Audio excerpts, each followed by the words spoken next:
No, entonces, eh, las copias que sobreviven de Orígenes, las que no son destruidas, se deben gracias a las traducciones que hace Rufino al latín y que fuerza un poco los textos hacia la ortodoxia para que no los vuelvan a condenar o a quemar o a destruir.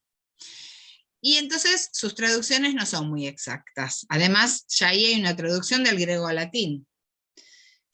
Algunos fragmentos en griego nos permiten aseverar esto. Bueno, fue un erudito que dirigió el mensaje a los cristianos y a los paganos, y la información que tenemos de Orígenes nos lo transmite Eusebio de Cesarea y Pánfilo.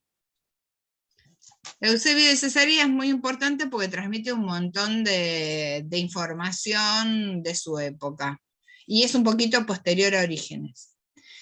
Comienza a escribir alrededor del 218. Sus obras, las que nos llegaron después de esta destrucción, son Contracelso, el famoso Contracelso que ustedes lo tienen en la bibliografía y que lo tienen que leer. El Periarjón, o sea, sobre los principios, ¿no? ¿Se acuerdan que arjé es principio? No en el sentido de principio temporal, sino de fundamento.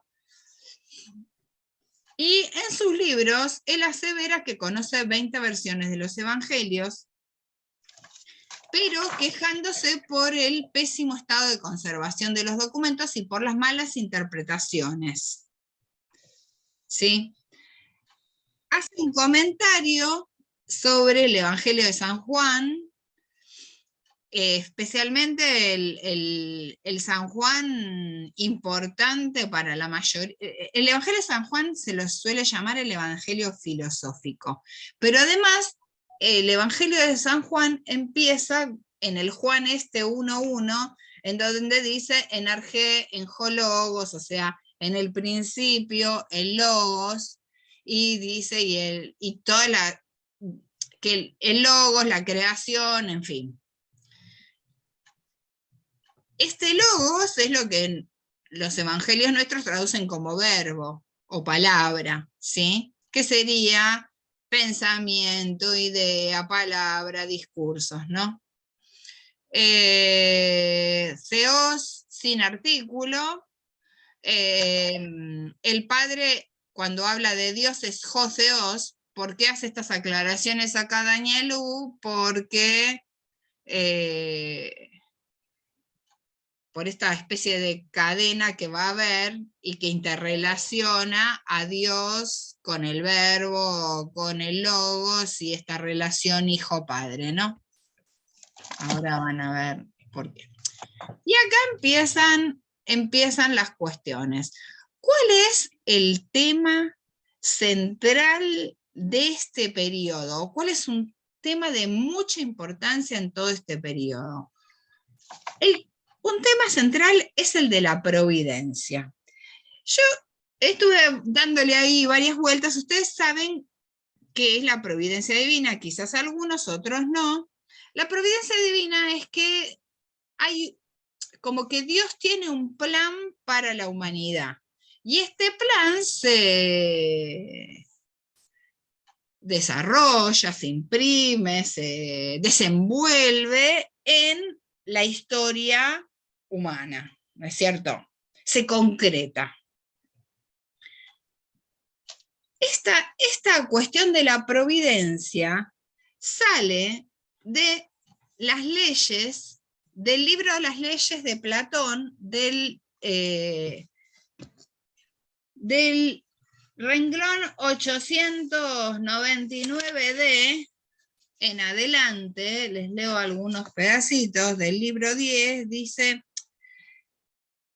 que o nos demuestre que no tenemos razón al suponer que el alma es el primer origen de todas las cosas, ni tampoco en todo lo demás que dijimos, en fin, nos haga caso y viva creyendo en los dioses durante el resto de su vida. Y al que crea que hay dioses, pero que no se cuidan de los asuntos humanos, hay que amonestarle. O sea, Platón de la 899 en adelante, empieza a explicar que si hay un Dios o dioses, estos dioses son buenos y se preocupan hasta en el menor grado por los humanos. Dice, por ser buenos en cuanto a toda excelencia, tiene a su cargo el cuidado de todas las cosas como tarea que es sumamente adecuada. ¿A qué clase de excelencia de ellos nos referimos cuando convenimos que son buenos?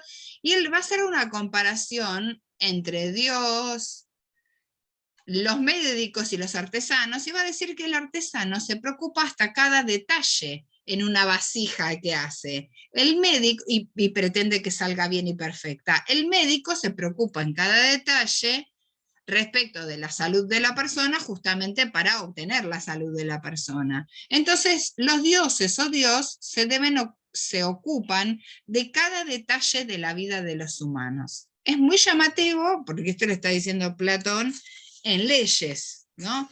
Que es, acuérdense, el último libro que escribe, o sea, se muere escribiendo Leyes. Dice, entonces nos queda que si se desentienden, bueno, es parte de su propia excelencia. A ver si encuentro, ni en un caso ni en otro estaría bien que se desentendieran de nosotros quienes nos poseen, que además son más cuidadosos y mejores que nadie. O sea, los dioses nos poseen y entonces, no sé si son, y son buenos, entonces no se desentienden de nosotros. Y además son los más cuidadosos y son mejores que nadie. En fin. Dice, cada una de estas cosas, hasta la más pequeña escala, tienen cada acto o experiencia unos regidores, o sea, gobernantes, encargados de realizar un perfecto acabamiento, incluso en la más mínima fracción, ¿no? Y todo esto encaja bastante bien con esos pasajes del Evangelio que dice que Dios se ocupa de nosotros y sabe y conoce cada pelo de nuestra cabeza y se ocupa del vestido, en fin.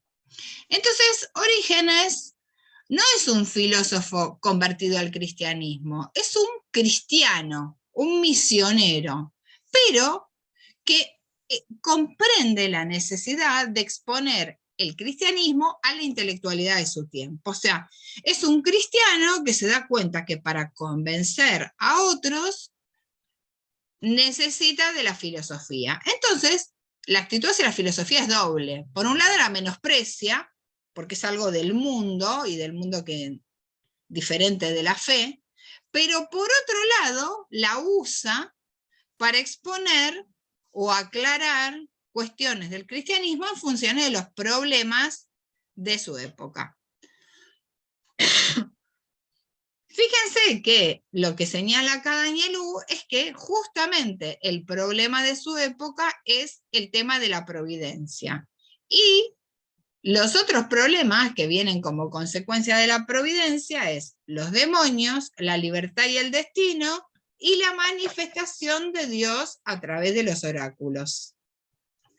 Esta providencia va a ser un tema constitutivo en este periodo, considerando la historia como un plan divino, mediante el cual lleva progresivamente hacia adelante las libertades humanas a reconocer su excelencia. Es central en Orígenes y en el momento en que vive Orígenes. Y después está este tema de la pronoia, que sería lo mismo, piensen pro-nous, ¿no? Previsión, que también está en el centro del sistema de Orígenes. Yo venía pensando esto de la providencia, pero yo decía ahí, ¿por qué tanto lío con esto? Y justo, increíblemente, prendo la televisión para sacarme un poco de la cabeza todas las ideas y engancho, como una cosa insólita, con uno que estaba hablando de la providencia en una serie española. Y decía que el problema de la providencia es creer o reventar esto, porque la verdad, el problema de la providencia es que si nosotros pensamos que Dios hizo un plan, ¿no? ese plan hay cosas malas. Y hay una secta que estuve investigando y es de esta época, que son los cainitas, que salen de otros que se llaman ofiditas, ¿no? Que sostenía que el caso de Judas formaba parte del plan, porque si no, Jesús no hubiera sido condenado.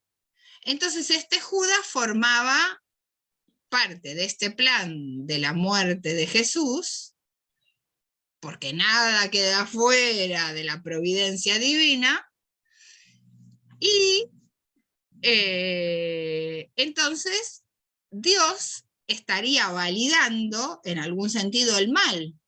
Esta secta, que son los cainitas, o sea, los descendientes de Caín o los seguidores de Caín, dicen que en realidad el mal es parte del plan de Dios. Justo engancho la tele ahí, es absolutamente increíble, ¿no? Entonces el otro interlocutor, después me quedé viendo, por supuesto, el que planteaba esto era un sacerdote, y el otro interlocutor dice, bueno, pero el problema del mal tiene que ver con la elección, o sea, con la libertad. Fíjense que son justo los problemas de esta época, ¿no? De la época de Orígenes. El plan divino nos lleva y bueno, entonces Dios incluye el mal en su plan, y el problema de la libertad. No, lo que pasa es que el mal surge de la elección de las personas. Y además nos plantea otra de las herejías del principio, ¿no? O sea, otro de herejías, me estoy refiriendo a que son cuestiones conflictivas que después en los concilios quedan como sacadas de la religión, que es que entonces el mal y el bien tendrían como un mismo nivel ontológico, que esa es la herejía de los maniqueos, ¿no? Pero esta secta cainitas y estos ofiditas, que tienen que ver con los ofidios, ¿no? Porque dicen, los ofiditas son unos gnósticos. ¿Se acuerdan que cuando está el hecho este de Adán y Eva, que aparece la serpiente y el árbol del conocimiento? Bueno, los gnósticos dicen que en realidad la serpiente esa no es Satán, sino que es algo bueno, o sea, ven que como que tergiversan todo, y que le está ofreciendo el conocimiento a la humanidad. Entonces hay un grupo de gnósticos que se abren y que se transforman en estos ofiaditas o ofiditas, y que es como que veneran a esta serpiente, que es la serpiente del conocimiento. De ahí se vuelve a abrir una rama, que son estos seguidores de Caín. O sea, flor de lío había en esa época, en a quién seguir, qué es lo que está bien, qué es lo que está mal, y la manera de ordenar todas estas cuestiones era en algún sentido apoyarse en cuestiones filosóficas que ya habían sido tematizadas en su mayoría por Platón. Pero claro, Platón hacía 500 años que se había muerto, más o menos, ¿no? Buscando más información sobre esto, encontré en un libro que ustedes tienen en el blog, en la carpetita esa de medieval, El espíritu de la filosofía medieval de Tien Chil Song. Lo abro y tiene un capítulo entero sobre la providencia. Y entonces ahí Chil Song hace los comentarios de que el problema de la providencia había venido de estas cuestiones que plantea Platón en Leyes, pero Platón las plantea como leyes de la realidad. En cambio, el cristianismo le pega una vueltita, y la vueltita tiene que ver con que Dios, el Dios cristiano, es un Dios creador que crea a partir de la nada. Y el hecho de crear en ese mismo hecho se hace responsable de la creación y nos gobierna. Y de ahí viene la historia de la providencia y de la pronoia o la previsión, ¿no? ¿Vieron esto de que cuando, bueno, es un tema que un poco recurrente a raíz de esto de los padres, de que vos como padre tenés toda la responsabilidad de ese hijo que trajiste al mundo? Porque la verdad es un problema que le acabas de tirar a otro, o sea, ocúpate de ese hijo que trajiste al mundo, ¿sí? Ahí hay una fuerte responsabilidad del padre al hijo, ¿sí? Y en algún sentido hay, además de una creación, un gobierno sobre el hijo, ¿no? Es esto, o sea, yo lo estoy usando como analogía, pero es esta la idea. Dios crea y al crear nos posee y nos rige, o sea, nos tiene que gobernar y se tiene que hacer cargo de hasta en el más mínimo detalle, ¿no? O sea, se preocupa hasta en el más mínimo detalle de nuestras vidas. Bueno. Claro, y además es como recíproco, ¿no? También nos engancha eso a nosotros a quedar. ¿No se me escucha? Se te entrecorta, volvé a decir, a ver. No pasa nada, no era nada importante igual. Era que nos engancha también a nosotros, digo, ¿no? Como que tenemos que responder también a ese padre, como que se genera un lazo en realidad que es bidireccional, ¿no? Nosotros también tenemos que responder a lo que él nos pide de alguna manera. Y eso es un poco lo que dice Filón, creo, en el texto que leímos la otra vez, en el teórico. Hace esta analogía del padre y el hijo también. Igual, más o menos, es la bidireccionalidad.